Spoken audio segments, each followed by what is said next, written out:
Graça e paz, queridos irmãos.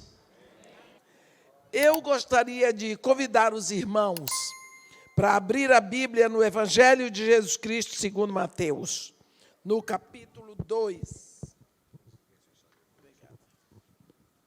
onde está escrito assim: tendo Jesus nascido em Belém da Judeia, em dias do rei Herodes, eis que vieram uns magos do Oriente a Jerusalém e perguntavam: onde está o recém-nascido rei dos judeus? Porque vimos a sua estrela no Oriente e viemos para adorá-lo. Tendo ouvido isto, alarmou-se o rei Herodes e com ele toda Jerusalém. Então, convocando todos os principais sacerdotes e escribas do povo, indagava deles onde o Cristo deveria nascer.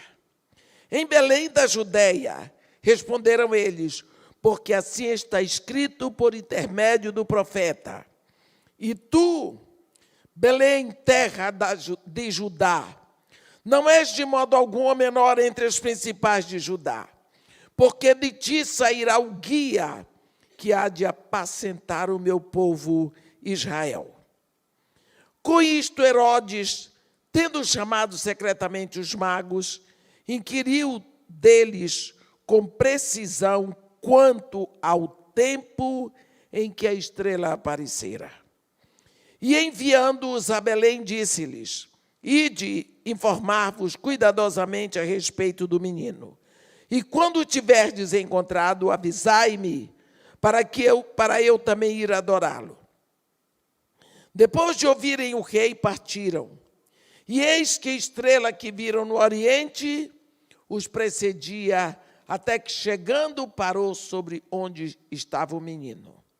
E vendo eles a estrela, alegraram-se com grande e intenso júbilo.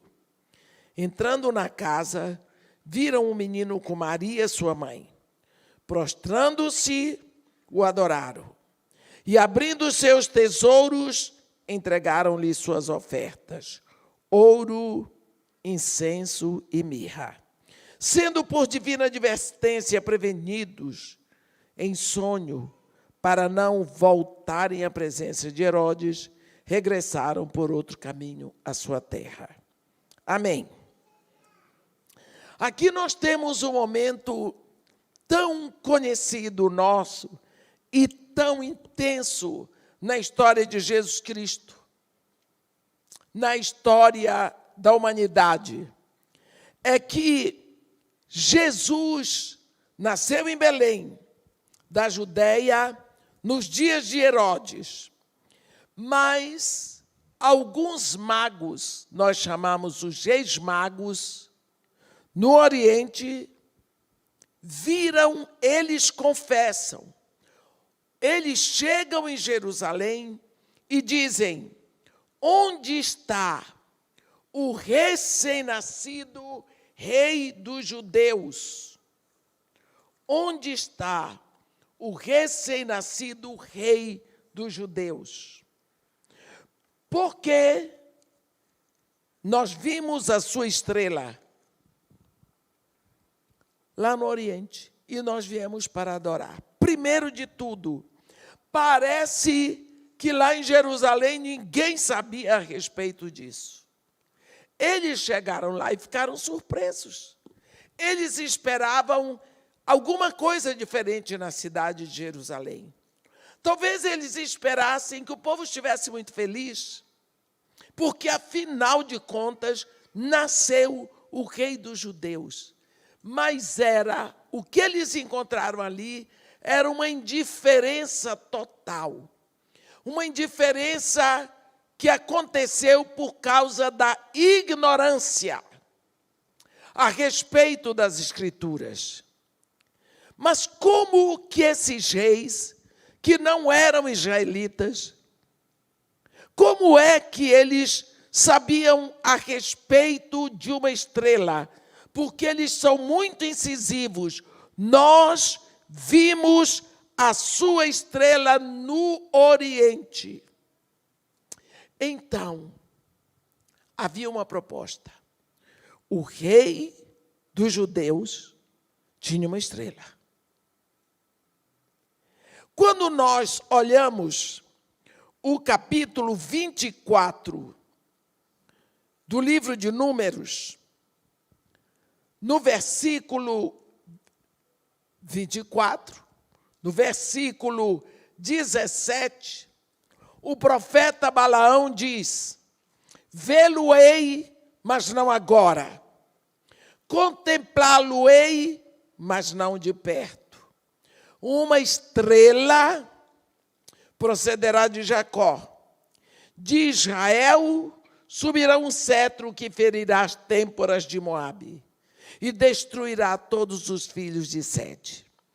Essa profecia sobre o cetro e a estrela, o cetro de Israel, a estrela de Jacó, já estava escrita há muitos séculos pelo profeta Balaão. Logicamente, ninguém consagrou Balaão como profeta de Deus, mas Balaão era profeta. Ele tinha o dom da profecia, foi dado a ele. Nós lembramos que Deus mesmo falou com Balaão, quando Balaque mandou chamar Balaão na Mesopotâmia, para que ele viesse profetizar a favor do povo dele, que ele veio. Nós sabemos de toda aquela situação com a jumenta, que Deus abriu os olhos espirituais de uma jumenta para ver o reino do Espírito, e a jumenta viu um anjo. Deus disse para ele: você vai profetizar sim, mas não a favor do povo de Balaque, você vai profetizar a favor de Israel. Então significa que Deus ali está dizendo que a palavra que sai da boca de Balaão se cumpre. E Balaão profetizou a respeito de Israel, e Israel ganhou. Quando Balaque viu que aquilo aconteceu, disse: ei, eu chamei você aqui para você profetizar a favor do meu povo, e você profetizou a respeito de Israel. Ele disse: espera lá, não podia fazer nada, porque o Deus deles me mandou profetizar a favor deles. Mas eu tenho uma coisa aqui no bolso para você. Qual é? O Deus deles detesta a mistura. O Deus deles é um Deus que não admite seu povo misturado com outros povos. Então, agora que eles ganharam na guerra, eles estão aqui no meio do seu povo. O que você vai fazer? Deixe as suas moças casarem com eles.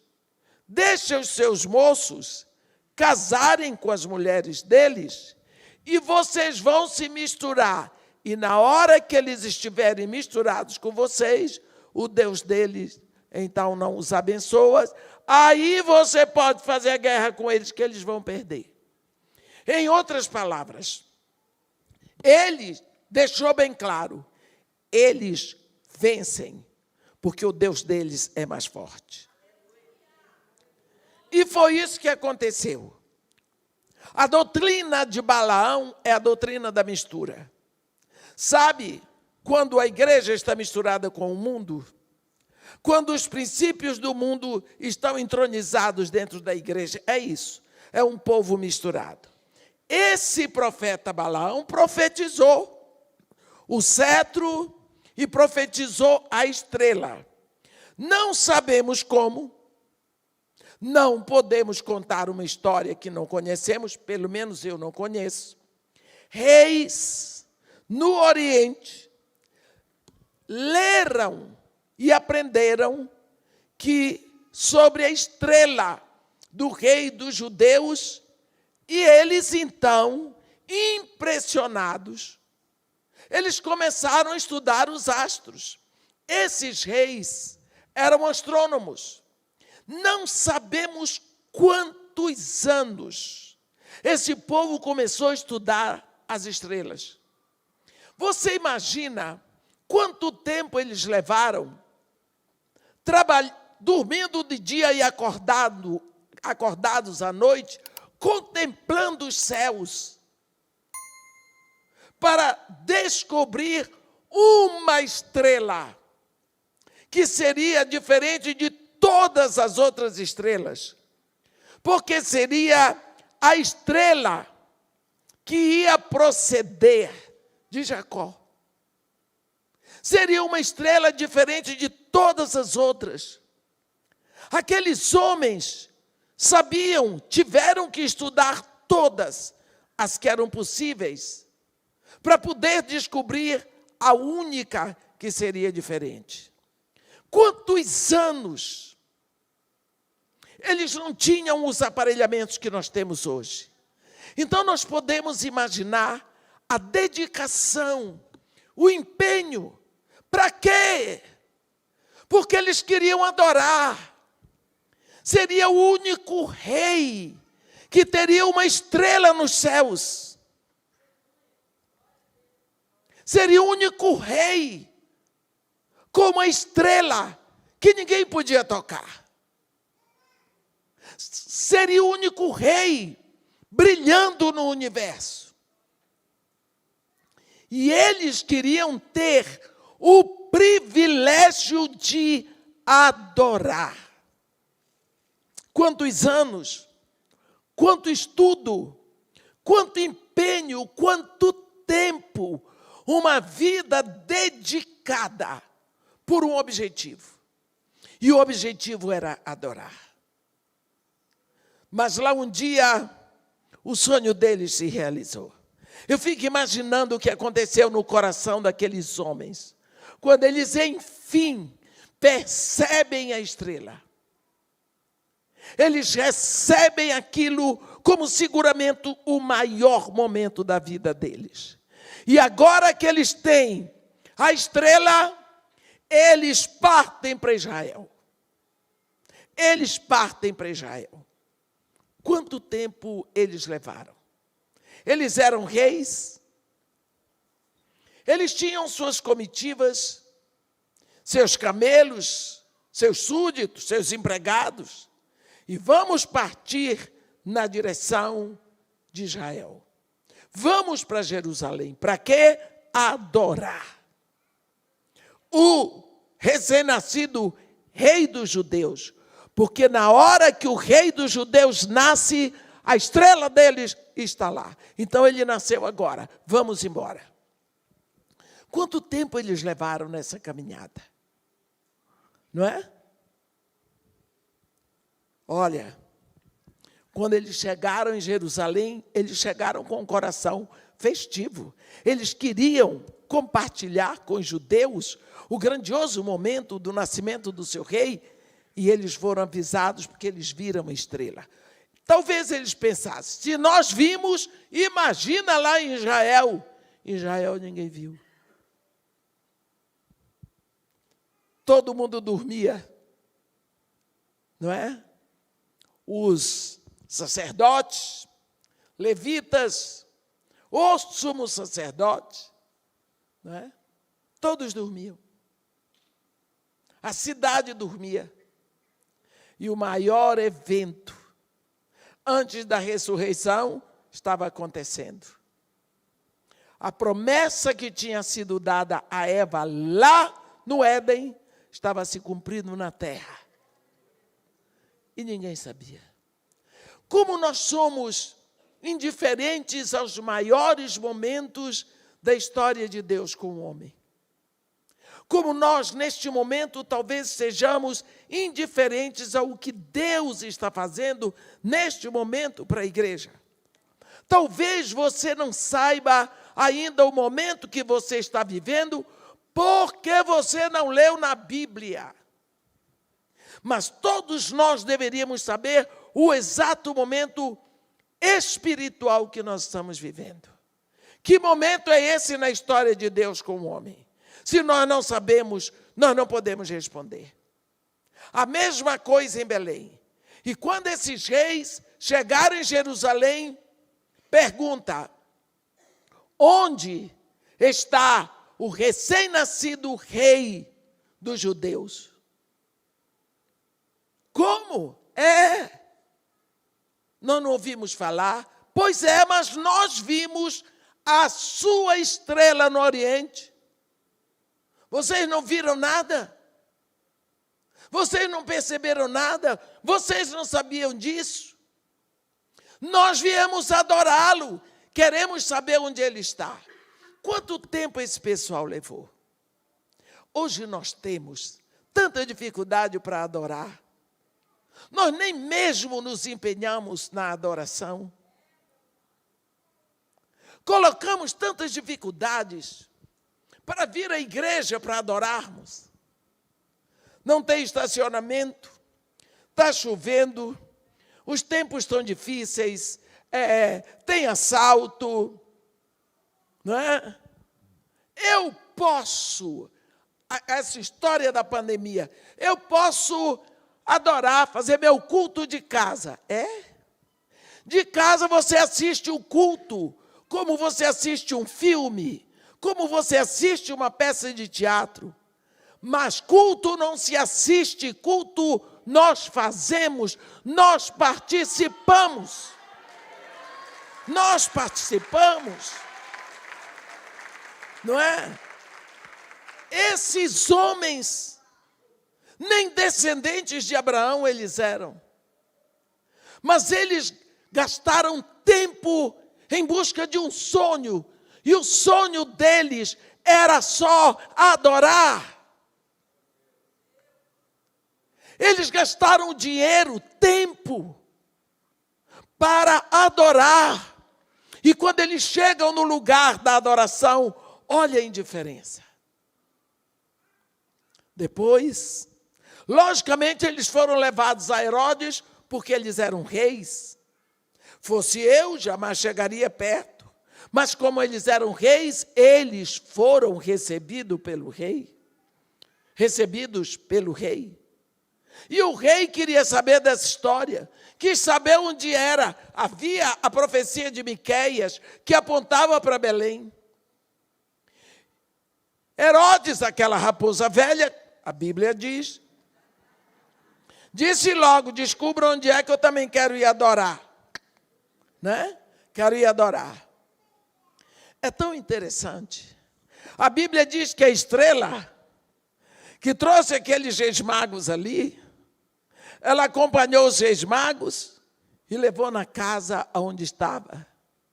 Aí tem alguns movimentos que eu gostaria de falar. Primeiro, aqui está dizendo que quando eles entraram na casa, eles entraram, viram o menino, que eles tanto sonharam. Enfim, eles encontraram com a mãe deles. Qual foi o primeiro movimento desses reis? Eles se prostraram. Em seguida, eles adoraram. E em seguida, eles entregaram, eles ofertaram. Esses três movimentos são movimentos que deviam estar nos nossos planos, quando nós caminhamos para a congregação de adoradores. Olha, eles se prostraram. O que é isso? Se prostrar não é adorar? Não. Se prostrar é movimento de reconhecimento, quem eu sou. Lembra quando Deus falou com Moisés: tira a sandália dos pés, porque o lugar em que pisas é santo. Por que tirar a sandália dos pés? Porque Deus criou os nossos pés, como tudo mais. Mas o homem criou o sapato. E todo sapato tem uma sola.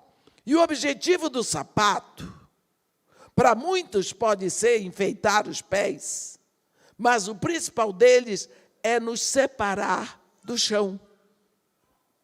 Então, no momento que eu estou de sapato, eu piso no chão, mas eu não sou um com o pó.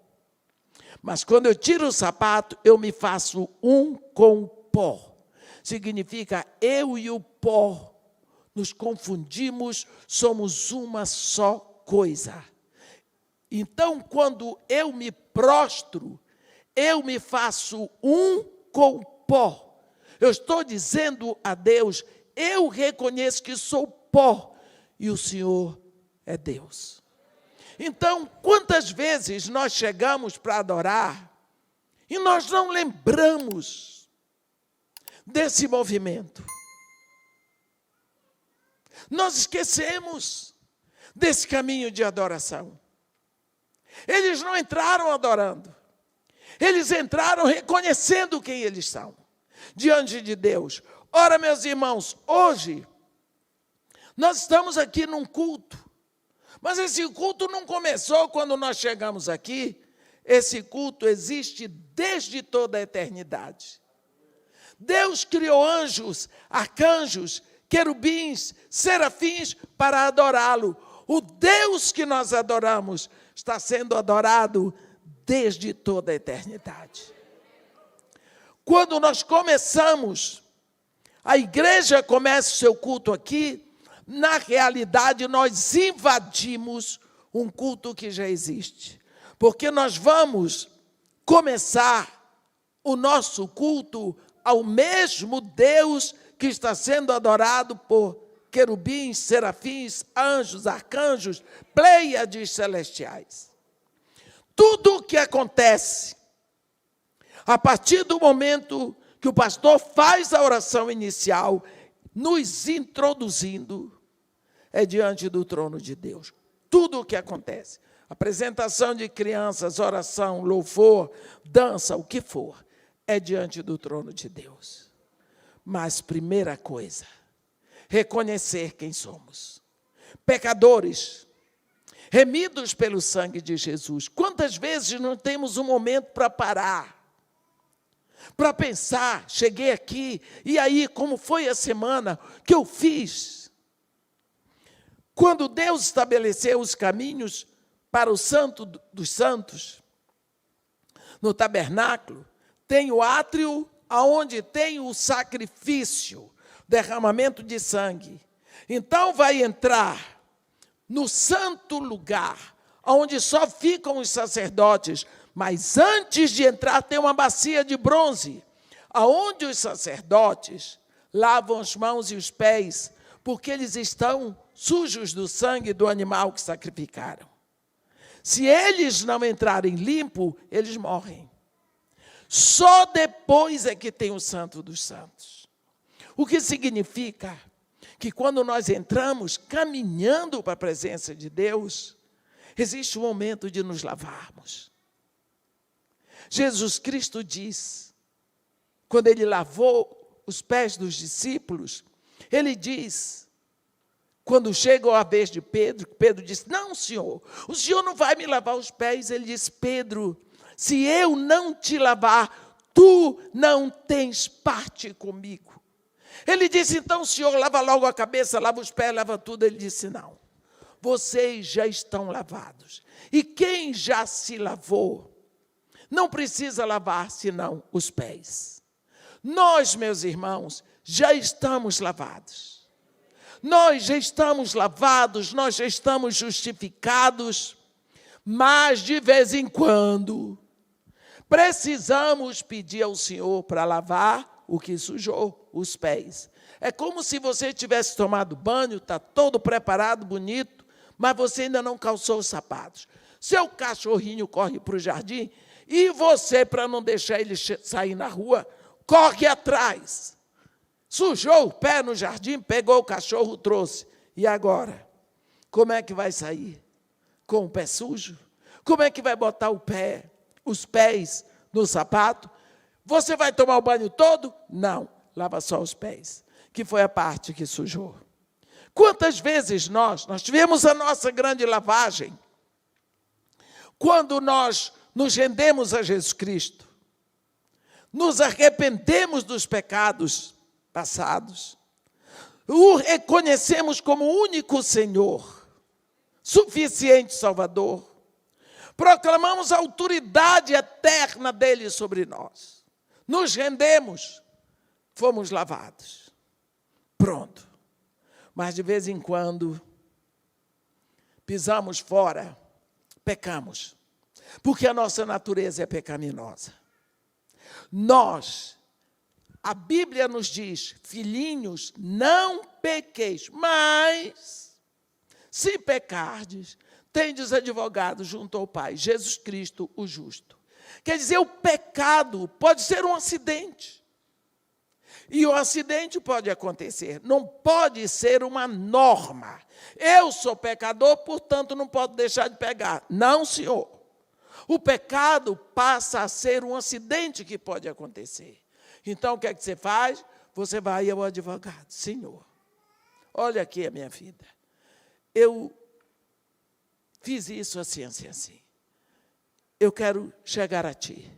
Limpa-me, lava-me, perdoa-me, fortalece-me. Então, isso é uma forma de você não entrar sujo para o lugar da adoração. Lavou. Esses reis, fizeram isso tudo no momento em que eles se prostraram. Eu sou pecador, eu sou um com pó, mas o Senhor é Deus. Como que eles se prostraram? Diante do rei dos judeus. Só depois que eles se reconheceram tão pequenos, tão ínfimos, eles puderam adorar. Agora eles adoram.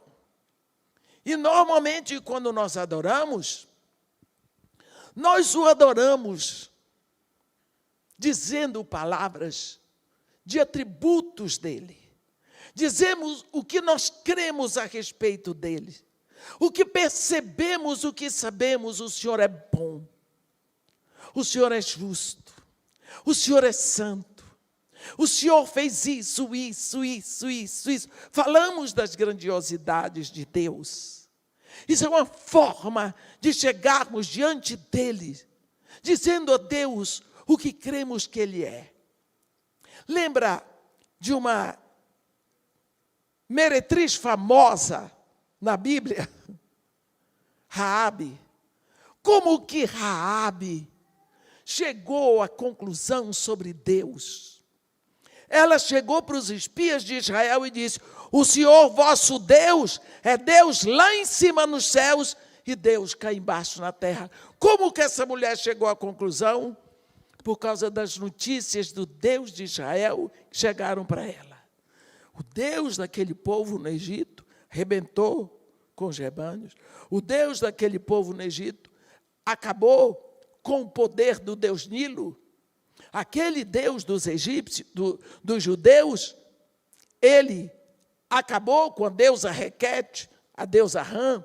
Aquele Deus dos hebreus, ele arrebentou com o Deus Tote, o Deus gafanhoto. Aquele Deus dos judeus, ele acabou com o Deus Sol, transformou o sol em trevas. Ela começou a admirar o poder, a grandiosidade desse Deus. Até que chegou, ele deixou o Egito sem primogênitos. Oh, esse Deus poderoso, nunca tinha ouvido falar num Deus poderoso, que se interessa pelos pobres, pelos desvalidos, pelos escravos. Eu só conhecia Deus dos ricos, Deus que recebe ofertas de ouro, de pratas. Esse Deus, até esse Deus dos hebreus, abriu o mar. Hein? Eu quero esse Deus. Eu quero esse Deus. Ela disse: ouvimos falar que esse Deus de vocês abriu o mar. E tudo o que ele fez aos dois reis que estão aqui do outro lado do Jordão. Ouvindo isso, o nosso coração tremeu. Por quê? O Deus de vocês é Deus em cima nos céus e Deus cá embaixo na terra. Você viu o que transformou o coração dessa mulher, o que ela ouviu. Porque ela não viu nada, mas ela ouviu das maravilhas de Deus. Como é que você tem dito a Deus o que você crê a respeito dele? É tanta coisa que nós sabemos, tanta coisa que o Espírito confirma no nosso coração, que nós podemos diante de Deus para dizer. Quanta coisa você canta. Tu és fiel, Senhor.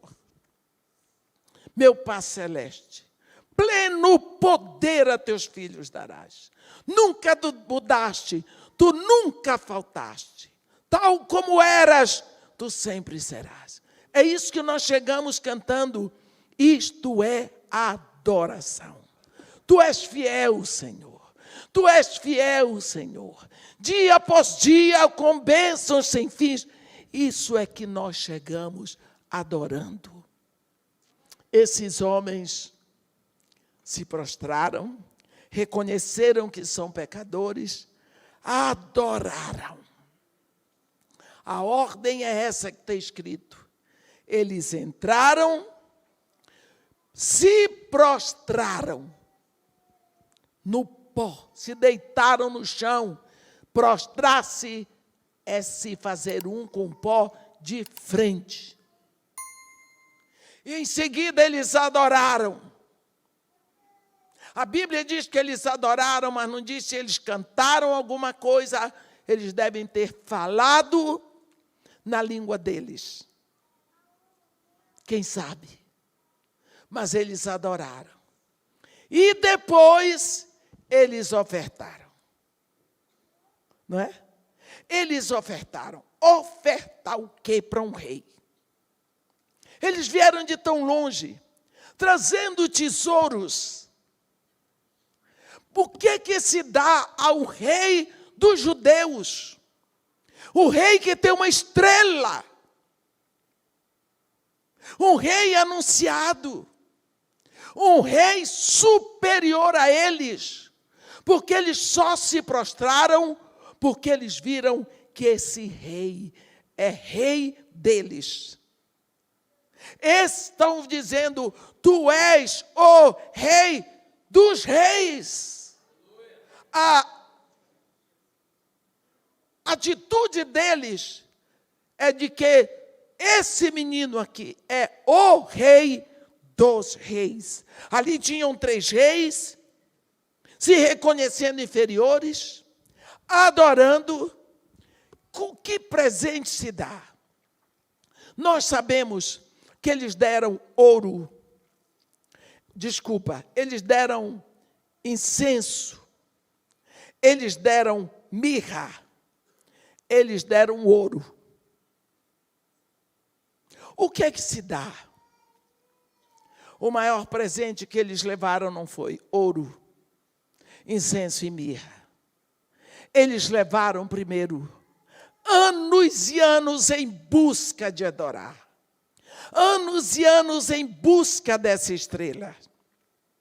Dias e noites, procurando no universo a estrela do rei, porque eles queriam adorar esse rei.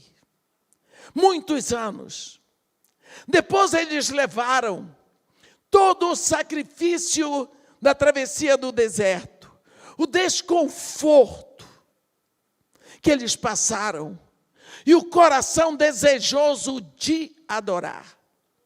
O coração desejoso de se prostrar, de adorar e de ofertar. Será que esse rei está diminuído hoje? Será que esse rei hoje merece menos? Por que será que o nosso empenho hoje não é o mesmo? Será que nós precisamos esperar que pessoas outras venham para nos ensinar? Porque eles estavam dando uma aula para o povo de Israel que nunca reconheceu. Fizemos da nossa adoração, do nosso culto, uma banalidade. Lembra de Faraó? Faraó disse que o povo, Deus disse, diga a ele, Moisés, para deixar o povo ir ao deserto, para ele me servir. Servir é adorar. Porque serviço é atuação de servo. Trabalho é atuação de operário. Por isso que em línguas estrangeiras, service é adoração, culto de adoração. Por que será? Faraó não deixou. Faraó proibiu a adoração. De novo, proibiu, Deus disse, Deus foi ensinando a ele pouco a pouco. Mas Deus decidiu. O meu povo vai me adorar, mas tem que ser separado. Porque eclésia, igreja, é congregação separada com o objetivo de adorar. Deus fez tudo o que fez no final, para que seu povo o adorasse. Você viu que Faraó teve que ver todo o exército dele. O Egito já não tinha mais agricultura, não tinha mais primogênitos, não tinha mais rebanhos, por último ficou sem todo o exército. Por quê? Não permitiu que o povo de Deus o adorasse. Lá do outro lado, quando eles atravessaram o mar, o que foi que eles fizeram? Adoraram. E ali, naquele culto de adoração, naquela festa, as mulheres fazendo charanga com seus pandeiros, Moisés fez uma pregação de adoração que ele não sabia que ia fazer. E Deus recebia o primeiro culto congregacional daqui da terra. Vocês sabem o que vai acontecer na batalha de Gog e Magog? A Rússia vai ser castigada pelos 100 anos. 100 anos de paganismo que ela ordenou, impedindo o povo de adorar. Não é? Ateísmo, porque impediu o povo de adorar. Está aí uma coisa que você tem que abrir os olhos. Nós temos que abrir os olhos. Como está a adoração em nós? Porque Deus procura, Deus quer. E se Deus está buscando adoradores, é porque Ele sabe que pode encontrar. Quando Jesus falou para a samaritana, ela disse, onde é o lugar da adoração? Onde é? Onde é? Porque podia ser no Monte Gerizim. Ela disse, nossos pais adoram nesse monte, mas vocês, os judeus, dizem que é em Jerusalém que se deve adorar. Eu quero saber o lugar certo. E Jesus disse para ela, ei, mulher, não é onde adorar, é como adorar. Não é neste monte, não é em Jerusalém, não é em canto nenhum, é em espírito e em verdade. Por que Deus busca a adoração em espírito e em verdade? Ele busca corações que o adorem.